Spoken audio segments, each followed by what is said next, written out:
oftentimes when we find ourselves in that place, whether it's social media or watching TV or emotional eating or playing games, all these kind of numbing behaviors, we always hear the analogy like you can't pull from an empty well, like there has to be something in that well. But for a lot of us, especially as moms, you're not just pulling from an empty well, you're pulling from an empty, leaking well. There are cracks in this well.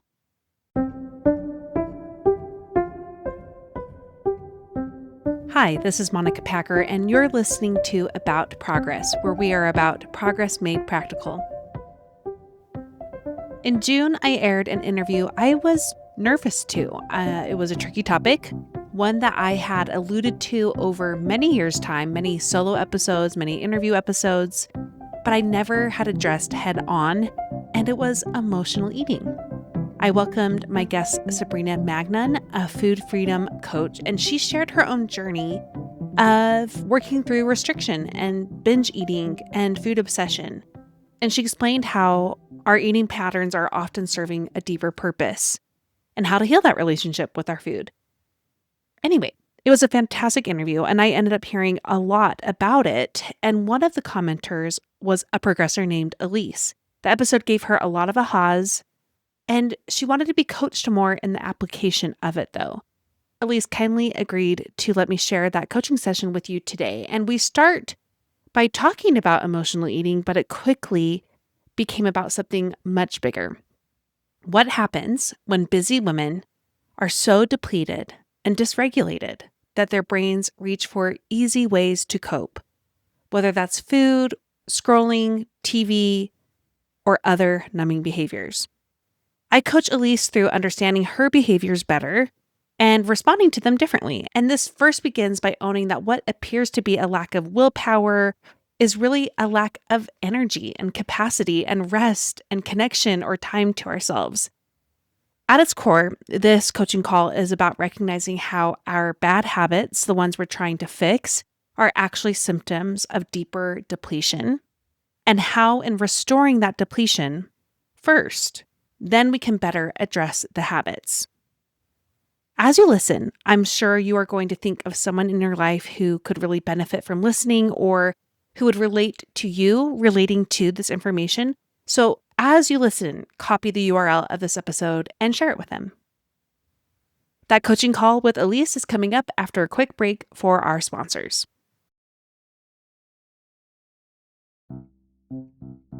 You are not bad at habits. You've just been using methods designed for men. My first book will be published this fall. It's called Sticky Habits, A Woman's Guide to Reclaim Happiness, Ditch Perfectionism, and Create Habits That Last. It's set to release September 8th, but you can pre-order the book right now for 3 special pre-order bonuses, from a listening companion guide that took me hours and hours to create, to a free pass to my online course, Finding Me, and our exclusive virtual launch party on September 8th with some special guests. This book is not about doing more. It's about building habits that survive real life, creating routines that flex instead of break, letting go of perfectionism that keeps you quitting, and learning how to keep promises to yourself. And that's even on the hard days. In a world of self-help that too easily ignores the invisible labor women carry, that changes everything because women must do habits differently. Sticky Habits will teach you how. Please pre-order the book now and check out the special pre-order bonuses again by going to stickyhabitsbook.com. That's linked for you in the show notes. I am so thrilled for this book to be out in the world. It is several years in the making, and I know it will change so much for you. Again, go to stickyhabitsbook.com to pre-order the book now.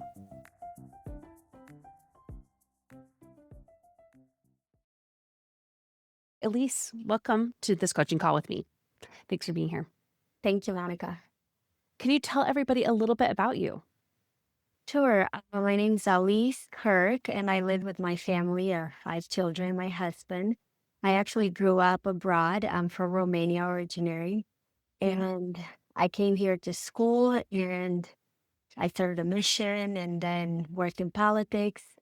And once I had my first child, I switched to more of gigs and contract work and whatnot. So I launched a business of leather bags and diaper bags back in 2018.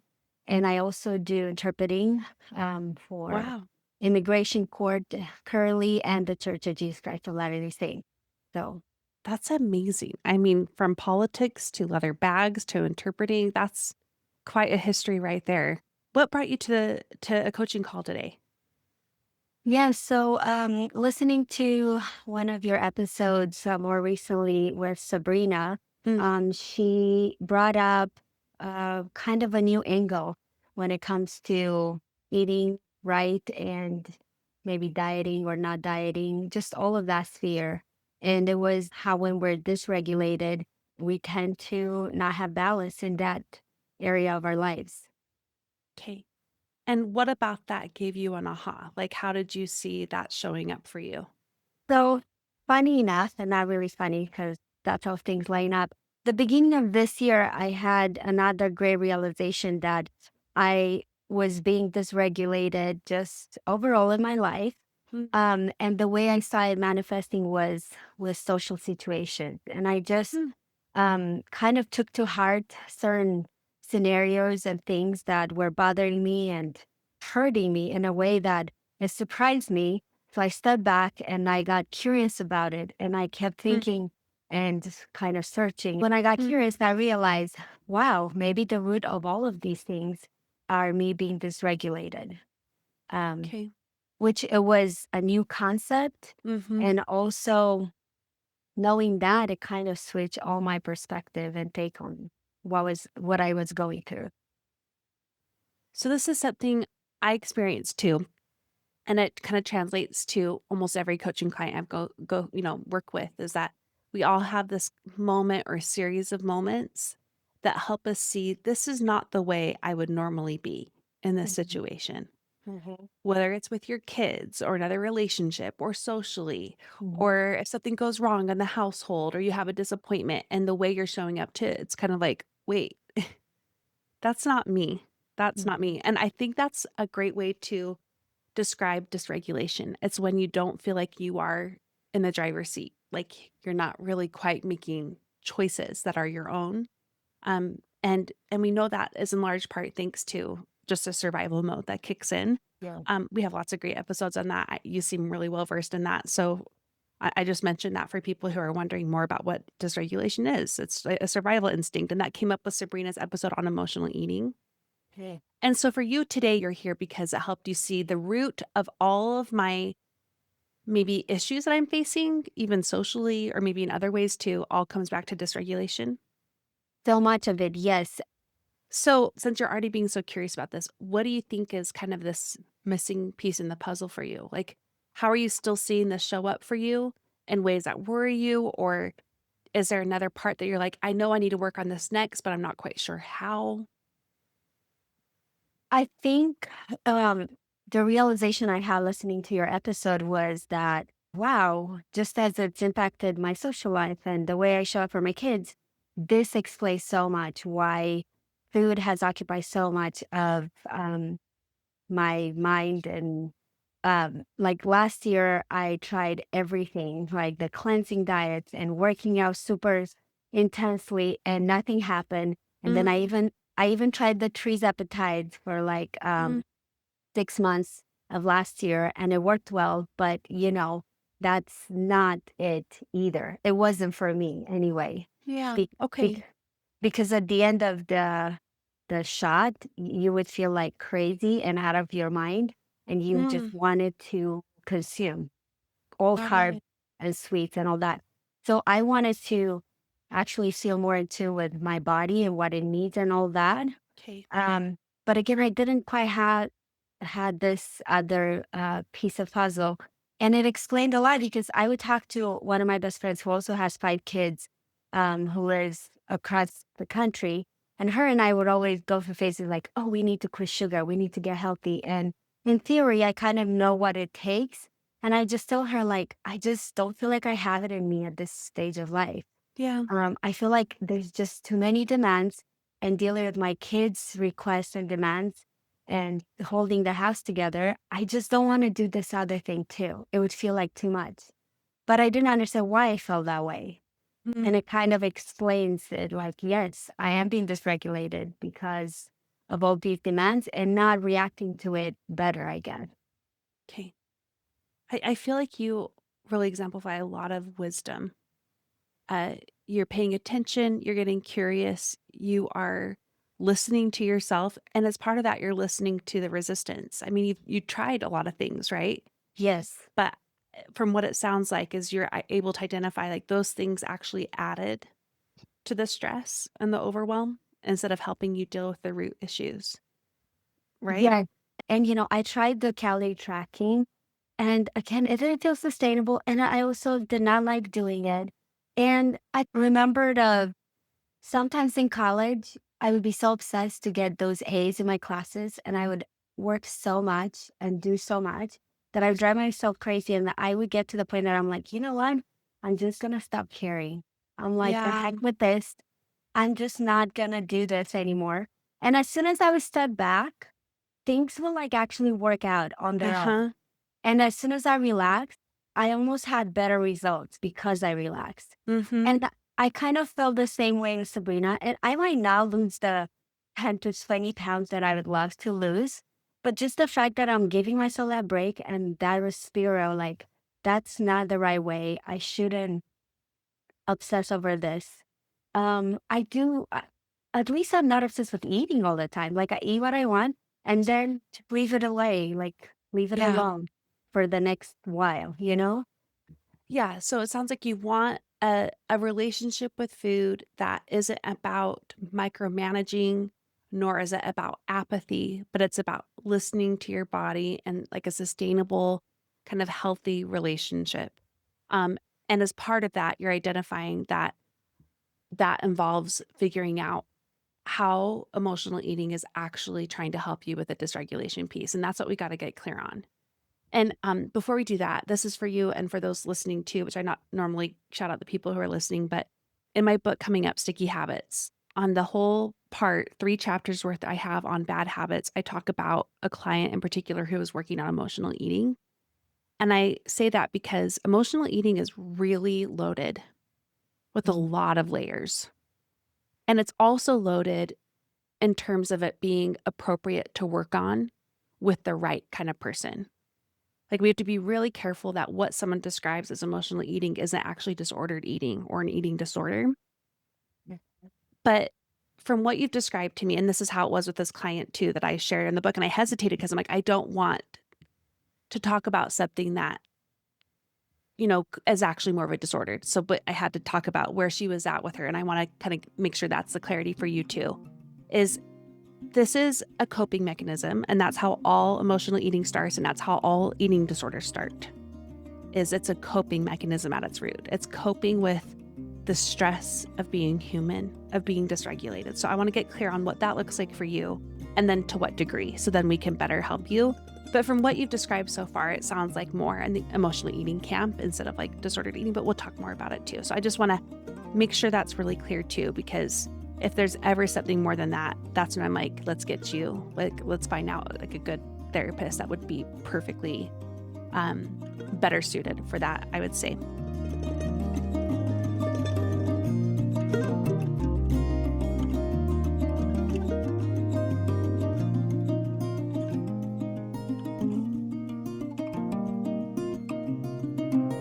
So, with that, when we're thinking about emotional eating, and you don't have to get into super details if you're not comfortable, but if you can think of a time maybe in the recent past where you found yourself emotionally eating and what that looked like and felt like, can you describe to me in the moment what was that experience like?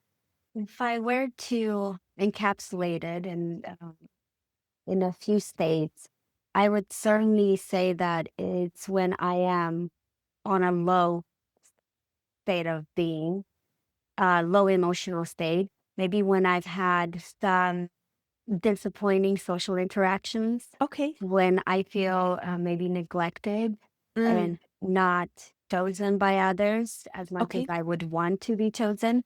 When I was on social media, I mean, it could have been even a dumb comment that someone made or that Okay. commented to my comment, and that just put me in a little funk, Sure. which was ridiculous, but it did have that effect. And then on a very basic level, I think it's just when all my kids want me all at once. and their Okay. demands are placed like literally on my shoulders. Um, yes, food can feel as maybe like the one thing that I can enjoy, like Yeah. solely and on my own.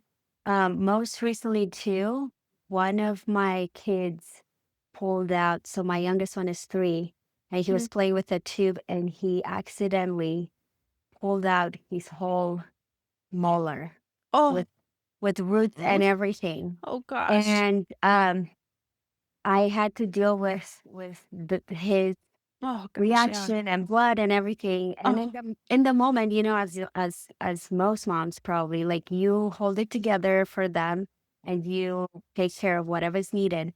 But a few hours later, I ate so much ice cream, and I ice cream is not even like my go-to, like, let's say, comfort food. Other members of my family love it, so we have it, but like, it's never a temptation, and I never huh. overdo it. And I just wanted so much of that, almost like as a Band-Aid to, like, what I've Mm. just experienced with my son. Gosh, I am so sorry about that experience. I mean, that sounds like a horror show. Like if I imagine being in your shoes in that moment, is he okay?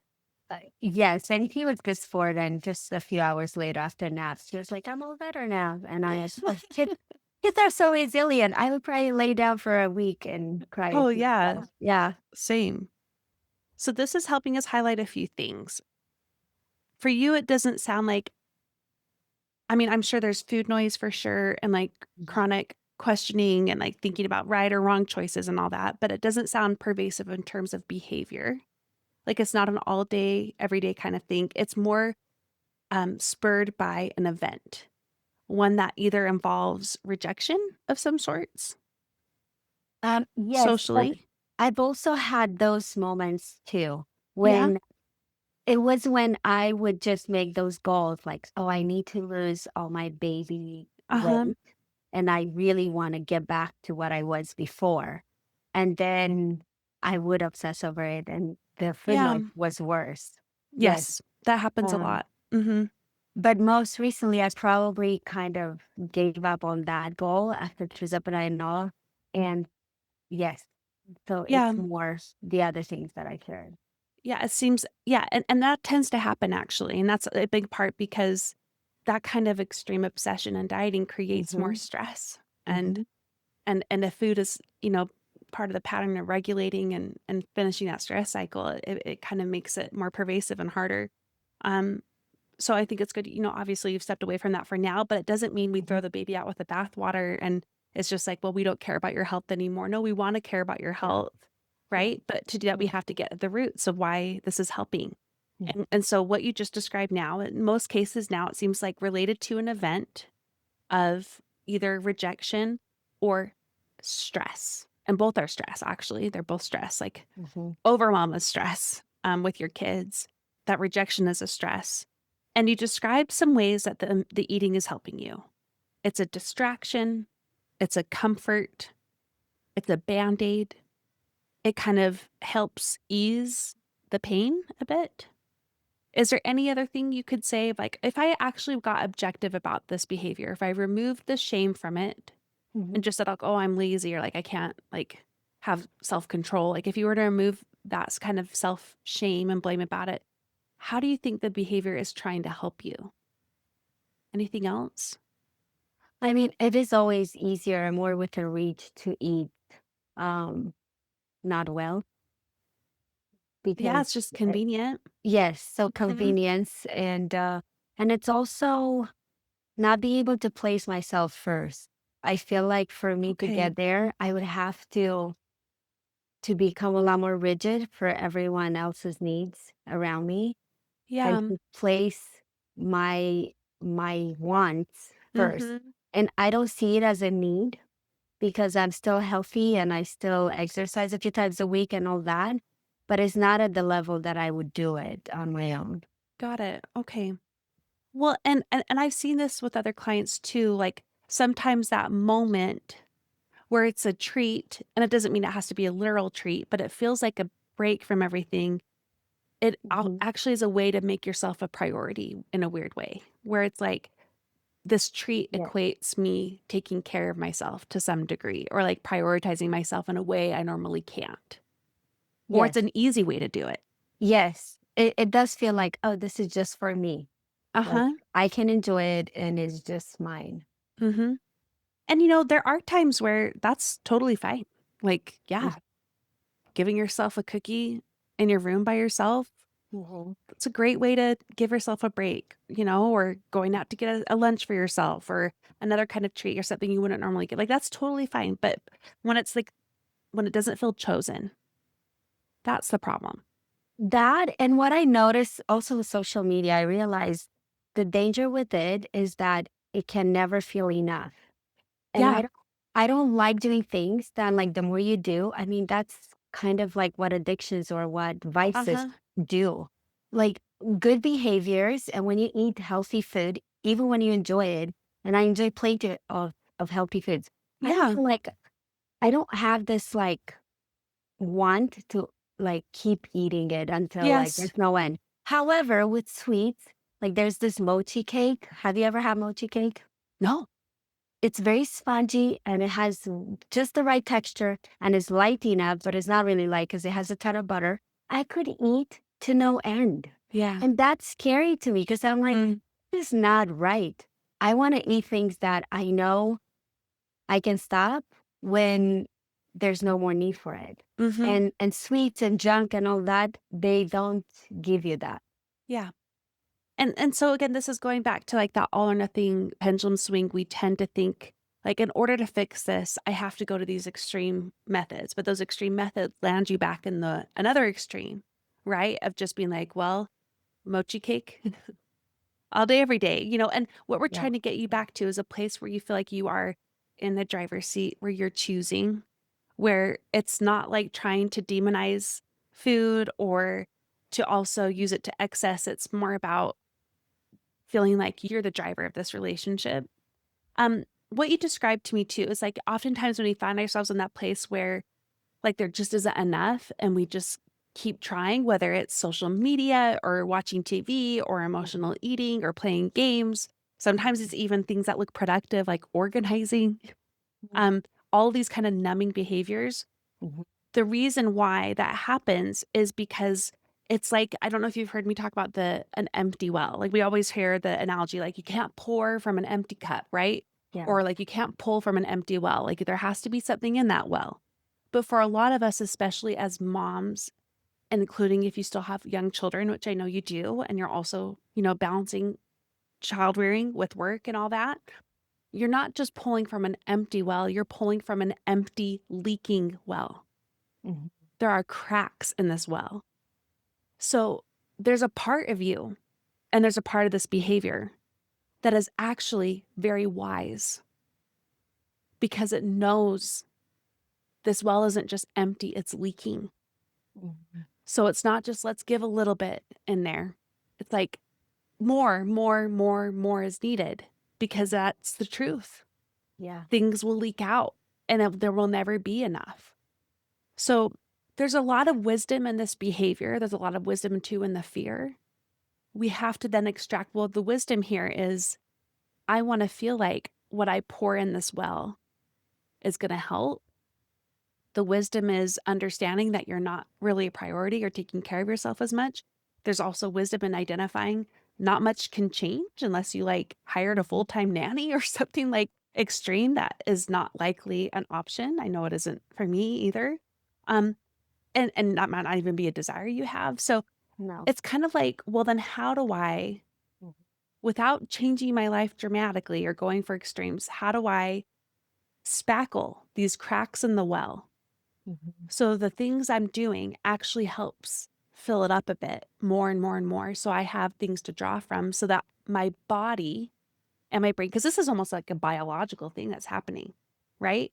Yeah. My body, my brain aren't desperately trying to numb out or to fill something that's just going to get leached out.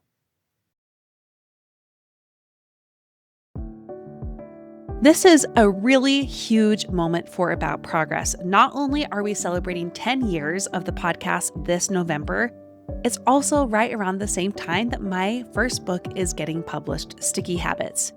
To celebrate both of these milestones, I am hosting a free event on August 31st, 1 week prior to the publication of my book. It's called About Progress Live, and it's a live podcast recording. From podcast to page, we are going to celebrate 10 years of progress. We're going to do behind the scenes of the podcast, behind the scenes of the book, lessons I've learned, funny stories along the way. And I don't want to celebrate this alone. So you can register for this event. It's free at no cost to you, but you do need to register as seats are limited. Go to aboutprogress.com/live, LIVE, and that will take you to register for About Progress Live. Again, seats are very limited. It's in Utah, in Salt Lake, on August 31st in the evening. We have a fantastic host who's going to MC the night, Julie Rose, who is a very accomplished talk show host, and I'm so pleased she's going to be there. And I'd love to have you there for the live podcast recording. Again, About Progress Live, register at aboutprogress.com/live.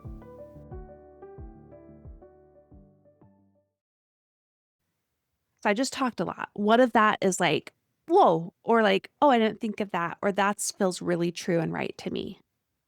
Yes, it's felt very like resonating with me. And that's why when I thought for a second, like, oh, do I want to do more, become more disciplined in this area and do more? And part of me was like, no, because I already have a lot on my plate. Yeah. And I think I'm wired. I know a lot of women struggle with like self care or just Mm-hmm. like understanding themselves. And I feel like I don't have that challenge explicitly, at least. Okay. And I do want to do what's right for me, even if it's Sure. not standard for whatever people are doing. Mm-hmm. So I rather go for the long and steady path Yes.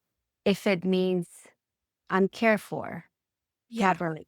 And that's why I didn't mind like not eating as I should eat and exercising every single day, even though on paper I would want that. I just felt like that would add so much more pressure that Yeah. it's not right for me right now. So, right, there's wisdom in that. There's wisdom in that. Yeah. So, another word for willpower and discipline is energy. Yes. Yeah. So, the I wisdom like in that. that, as you were being able to point out, is like Mhm. this isn't a discipline problem, it's an energy problem. Yeah. And mine's depleted and it's leaking. Like, there's nothing real to give from. It's nice to hear, I believe this is what you just said, that you don't have the resistance to caring for yourself like a lot of women care. Like, you know you deserve that and you are ready for it. So then we got to get to what the question mark is then what is in the way? Because it sounds like you don't Hmm. have the mental and emotional resistance. It may just be the practical obstacles is what is getting in your way. Is that No, it? you definitely nailed it with just mentioning energy, because Energy. Yeah. if you are to compare where I'm at today to some of my highlights Mm-hmm. throughout my life when I was at my best, I think that all the main and maybe even only big difference was energy. Like Yeah. my energy levels, which of course that doesn't mean only the fact that I can get up and go on a run and do that stuff, but I just had more drive all around, Yeah. and I Mm-hmm. don't feel that. I wonder if it also transferred in. I have a harder time feeling like joy, feeling excited about things. Yes, of Like course. Yeah. and I don't know if part of that is like, is that maturing? Is that growing up or getting older? I'm like, I hope not. Like, I hope there's a way to improve this. But again, right now, I either don't have the resources and I haven't really focused enough on changing that one thing. Energy. Well, and Hmm. it makes sense because energy isn't just about sleep, although I want to ask questions about that. And this is something we've learned from Dr. Sandra Dalton Smith. She's been on the podcast. She talks about our 7 kinds of rest. So it's like emotional energy, it's spiritual energy, it's creative energy, it's social Hmm. energy. And if all these things are getting extracted, and not filled up, again, that's why things dry up and then the cracks appear. So I'm going to just be real transparent. We've been transparent about a bunch of things, right? But the biggest thing right now is this is a long road. This isn't something we're going to be able to fix today. And I know you know that. But what we're starting with is clarity Yes. so that you then have a path on what you're moving towards. And the ultimate goal here is to spackle the cracks and then to be able to start filling the well. And you can call that the energy well if you want, or energy bank, but really it's you. Like Mm-hmm. it's you, it's your spirit, it's your spark. It's you feeling like you're part of your own life, like you're actually living your life, you're present to it. It's yours. And so that's a long road, right, to get there. Yeah. As is healing these behaviors. And so what we want is to really have a continual curiosity about these behaviors and a compassion towards them to let them teach you, oh, this is why in that moment I found myself lost in my pantry. It wasn't about the chocolate chips or whatever I'm eating. It's that I'm really overwhelmed right now. Mm-hmm. Or I had a friend group that all went to dinner without me. Like it's being able to get curious. Like that's something we build towards, is getting more and more information. We have some now, which is good. But in general, we're having that long game of I'm going to start identifying more and more patterns. And then with time, I'm going to be able to start interrupting those patterns. Mm-hmm. But to do that, I need energy Yeah. to even build awareness of the patterns. And then with time to interrupt them, I need energy. So that's actually what I want to help you get really started on. Even before we fix the behaviors, we've got to spackle the cracks. Okay. And I think we already know the cracks are like, we know why this is all happening. I mean, it doesn't take a genius to know, like, you were Yeah. very busy, stretched thin, lots of kids, work. Like, we could just go on, right? There's a long list of why the well is empty and there's cracks in it. But if we're going to go with the first way, we're going to spackle and begin to fill the well again. It seems like it's the energy question. So let's talk about that. Not what is drawing from your energy again, like we know, but what helps you feel energized? And this may be like really practical stuff on the outside, like Mm-hmm. the obvious will sleep, or it may be other things like a hobby or, Yeah. socializing. What gives you energy? So, yes, so before being married and definitely before having kids, it definitely was like girls' time, Yeah. interacting Okay. interacting with friends, or even going dancing and Oh, I going love that. shopping, all of those things. Uh huh. So socially, that's a big one for you, Yes. which And makes sense why one of your, sorry, I'm interrupting you, but yeah, before I forget, I will forget. That makes sense why okay. one of your biggest triggers are social Yes, triggers. yes. And once I became a stay-at-home mom, um, a lot of that network diminished or disappeared Mm, because okay. I did make friendships through work. Yeah. I also got a lot of value or Mm-hmm. kind of just for myself, um, validation from Yeah. having that job and all that. So Okay. right off the bat, those things were gone. But I would say that now, being social still energizes me for sure, but I Okay. don't have as much of a need as I used to. And Mm, now, like being alone once in a while is yeah. very much needed. And even that, especially in the summer, has been very hard to get and block off. Okay. So I know this is how we all are as humans. There's contradictions inside of us. Like you need a little more social time, but not like a ton. You don't need it maybe as much as you used to, but you Yeah. still need some. And you also Hmm. need alone time. Yeah. You need time away from people. Okay, totally makes sense to me why you would need both. Well, you talk about self validation. You have several things to call your own, Mhm. but are those also just depleting the stress? Then they hurt, or do they hurt more than Um, they help? no, they help in the capacity right now, but I also realized through launching my own company and doing the Mm-hmm. e-commerce and also working from home right now that I actually enjoy interacting with people in person. Okay. Okay. So So that that part of it is depleting, yeah, the non in and it person part. Okay. yeah, and it's still missing, and it's Okay. good.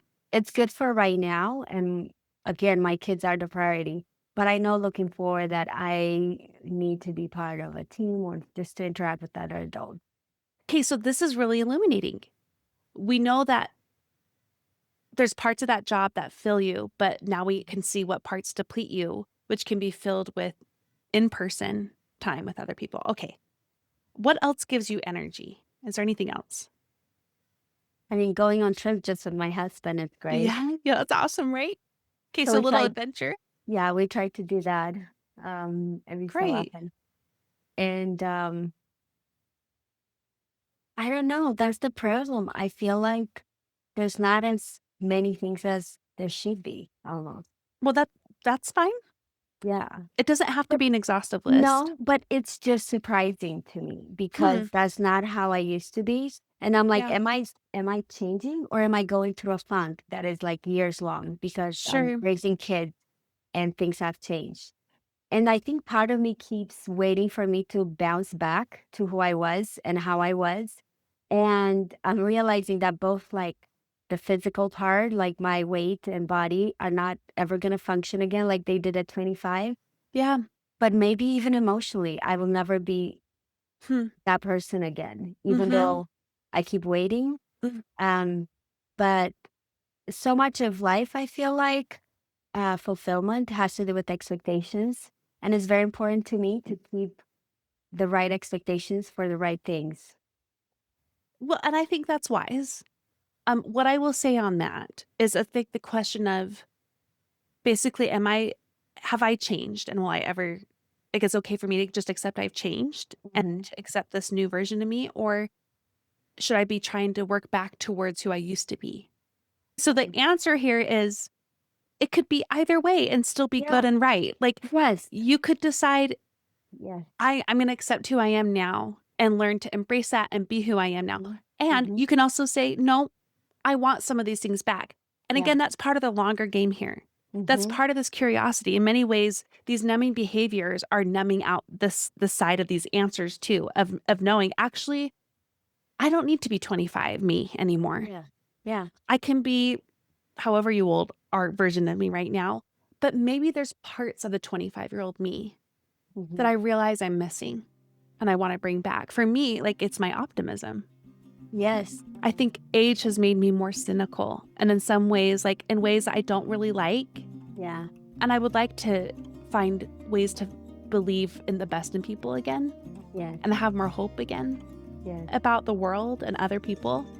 And I. so I can know I don't have to be the exact same person I was then, but I can Mhm. know this part of me is something I want to bring back. And it sounds like for you, it maybe the spark is what you're missing, Mhm.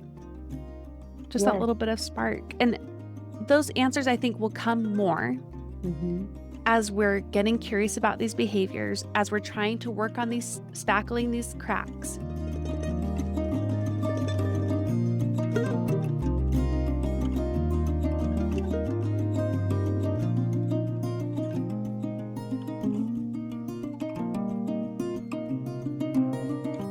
But here's again what surprises me is that I don't even know if I care enough Yeah. to dig enough and to do all that work. That's why I'm like, this is Well, strange. because it takes energy. Yes. Yeah. So So that's we why I go feel back like to the energy piece. with time, I think you'll Yeah. have more capacity to Mhm. begin asking those questions and forming your own answers. But it doesn't have to happen right now. Like, I actually think we can work on the practical side Mm. of trying to spackle these cracks and begin to fill this energy well or bank, right? And with time and even more curiosity and beginning to interrupt the patterns, like, I think we'll be able to see where is this increased energy taking you? What are you able to see? Okay, now I have the capacity to care a little more about these questions that keep coming up, but I just don't Yeah. have the bandwidth to Yeah. really dig into. No, you're right. It's part of Yeah. the long game. Uh-huh. So, how's your sleep? I'm going to ask a really practical question. How's your sleep? There's no problem there Mm, except that I probably want too much of it. hmm. And again, I know if I woke up earlier by an hour or an hour and a half, I would probably get a lot more in my day and I might even have more energy. But I just am at the point that I don't like the payoff is not worth it. Yeah. So I just like indulge. And I mean, Huh. when I say that, like sleeping in is 7 o'clock Yeah. for me or 8 o'clock on the weekends sometimes. So, That doesn't um, sound like indulgence to but me. it does feel a little bit because I know.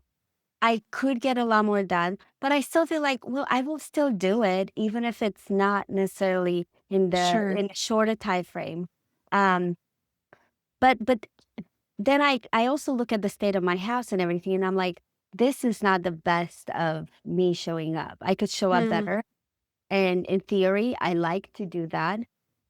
But then when it comes to the minute by minute, I'm like, it's okay. I already do so much. Like yeah. I don't. Kind So of I feel don't like know. duality, Yeah, right? Kind yeah, of yeah. working. It Okay. definitely is a I mean, strange place. this is another like question mark I think Mhm. we can get curious about with time. Right. But from what I'm hearing right now, it sounds like you need sleep, and that's okay. Like Mhm. all of us could wake up an hour or two earlier. Like I was waking Yeah. up at 5 for the most part of this last year and a half, and guess what? Mhm. There was not a single day where it wouldn't have helped if I'd gotten up even a half hour earlier. Right. There's always more to do. Always.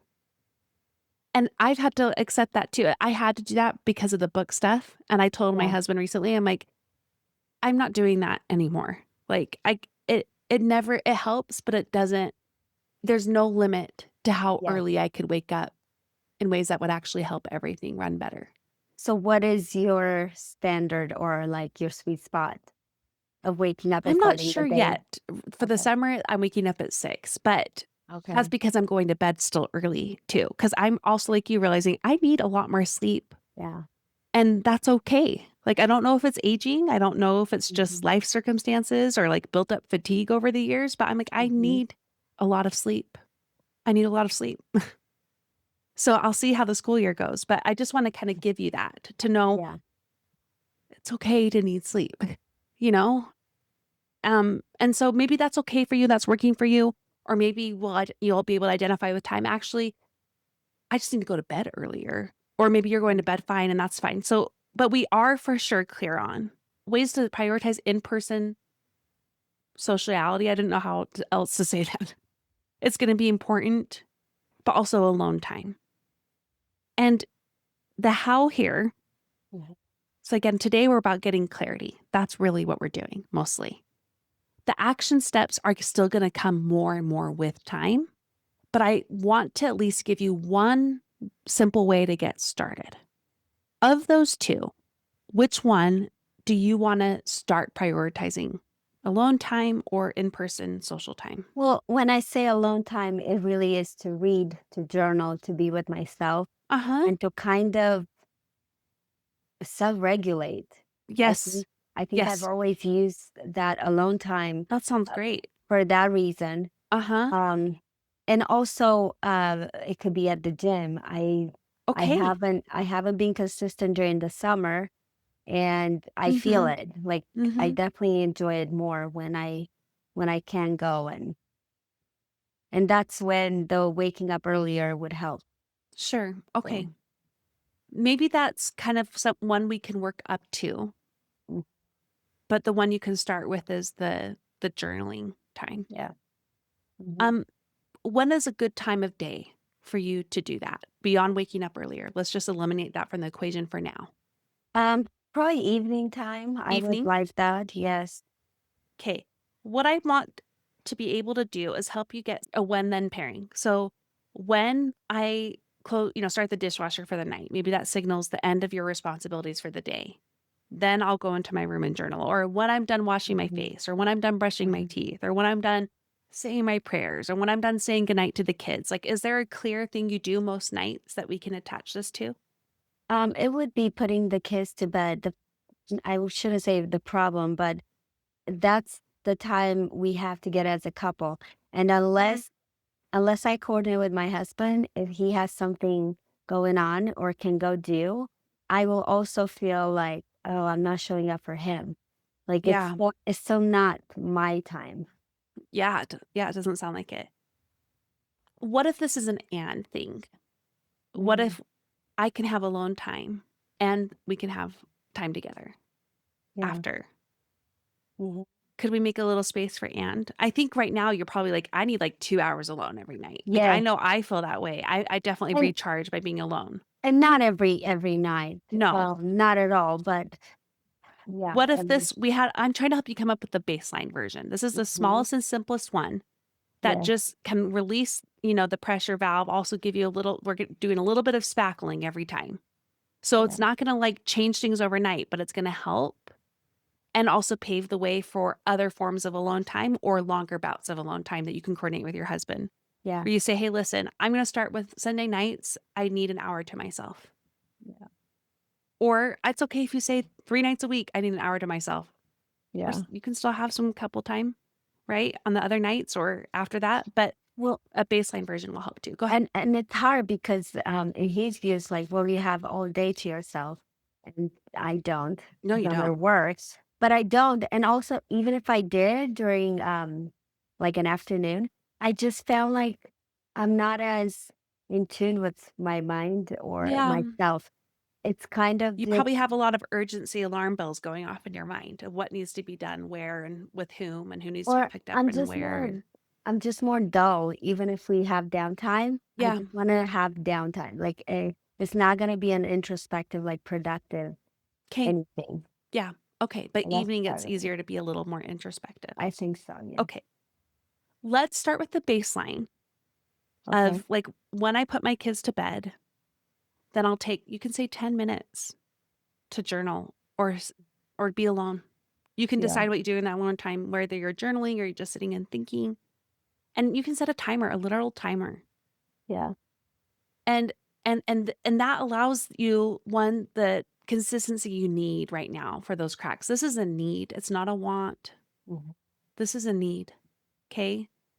And with time, again, with more communication with your husband and kind of sorting out there can be other ways to build in this alone time too. This is a very simple starting place, but it Mhm. also is kind of like a train like a those training wheels that we have on all our kids' bikes. Like it's almost like training wheels too to Yeah. help you learn how to put yourself on the list in a consistent way so that you can identify what else you need and be more in practice of doing that.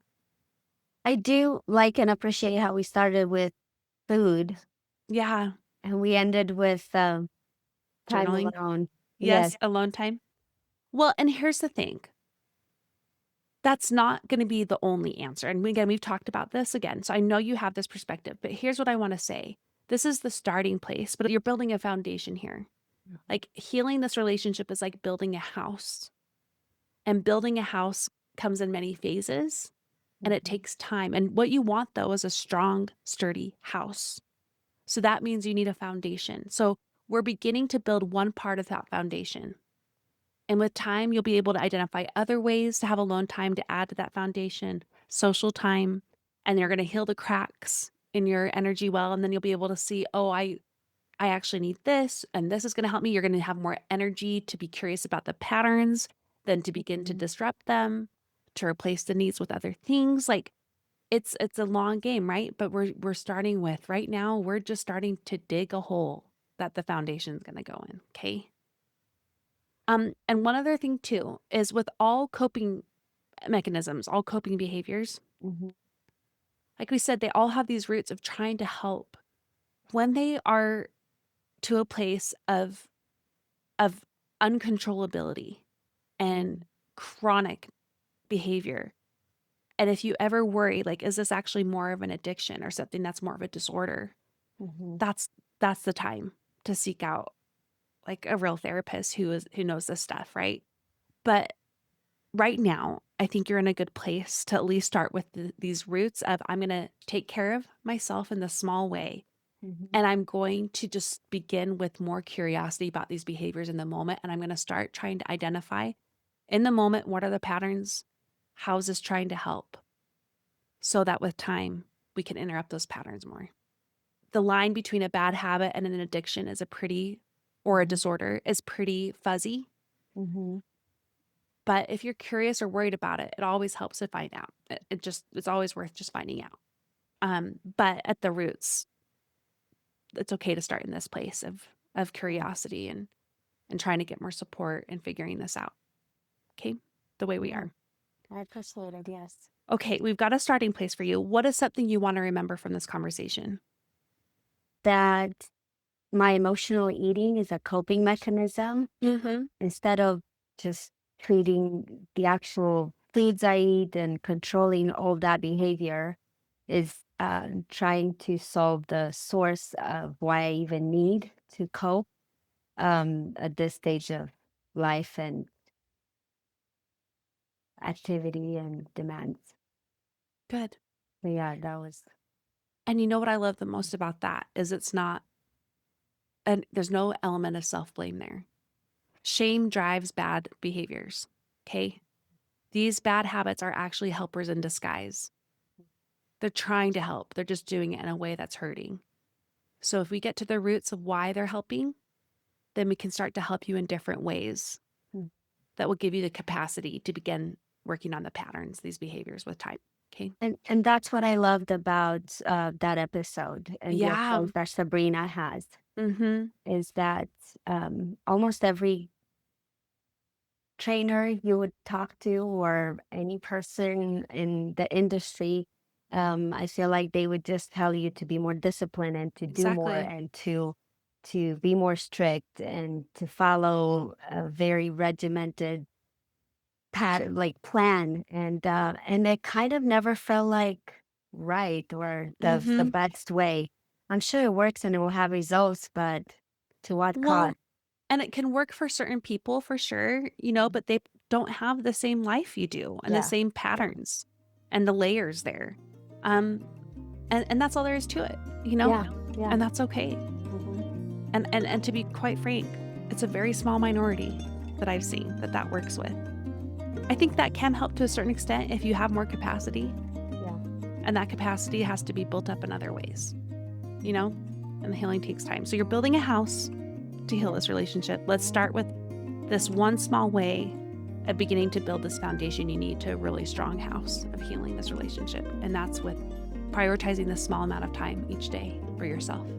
All you do is lay in your bed for 15 minutes and just give yourself time to think. That's good. Or if you write a little bit in a journal, that's good for now. More will come with time. Appreciate it. Yeah, you did great. Thanks, Elise. You're great.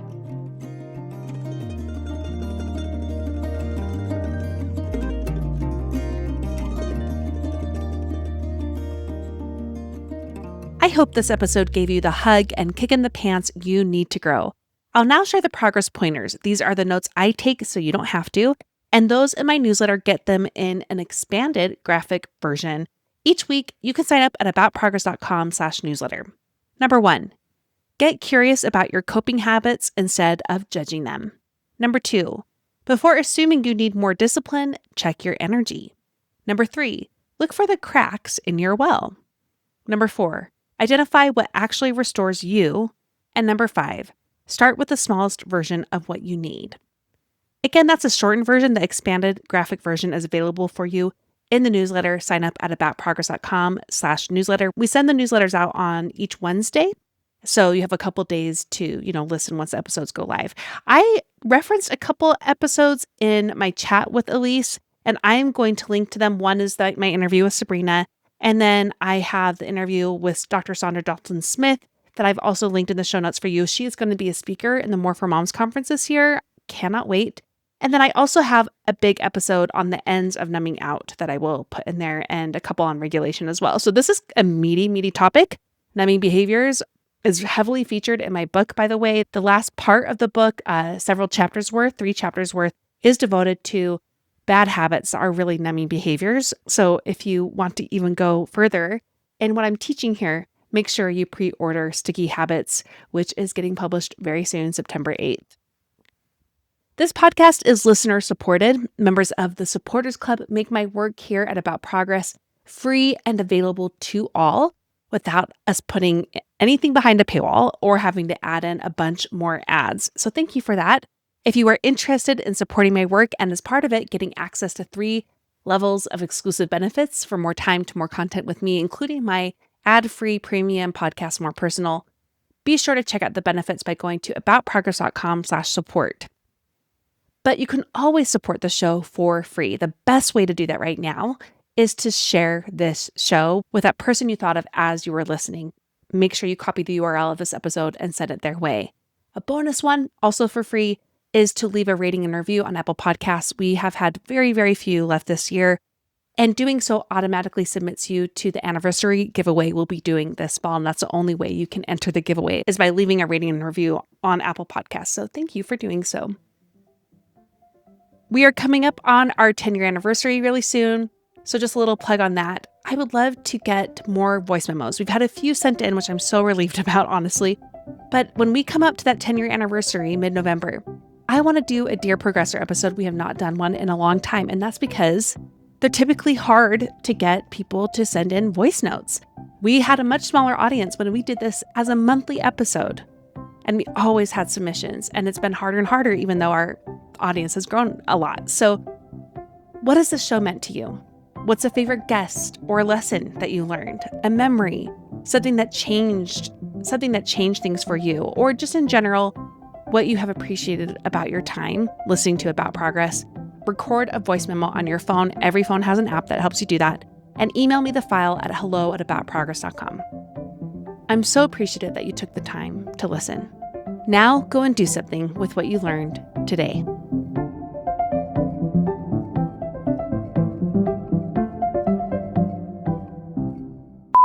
Just one moment. I have a little guy here. My husband took my other kids somewhere. Yes. Okay. He is in Minnesota, so he can't. So are you going to go there? Hey, can you be home by 4 p.m.? Okay, no. How much video games? Okay, and that's it for the whole week. We've learned they go to friends' houses because they get to play video games. And that's why we haven't been seeing them very often. And so now we're like, nope, because you come play here. Come play here, you know? So he gets his time today. Sorry about that.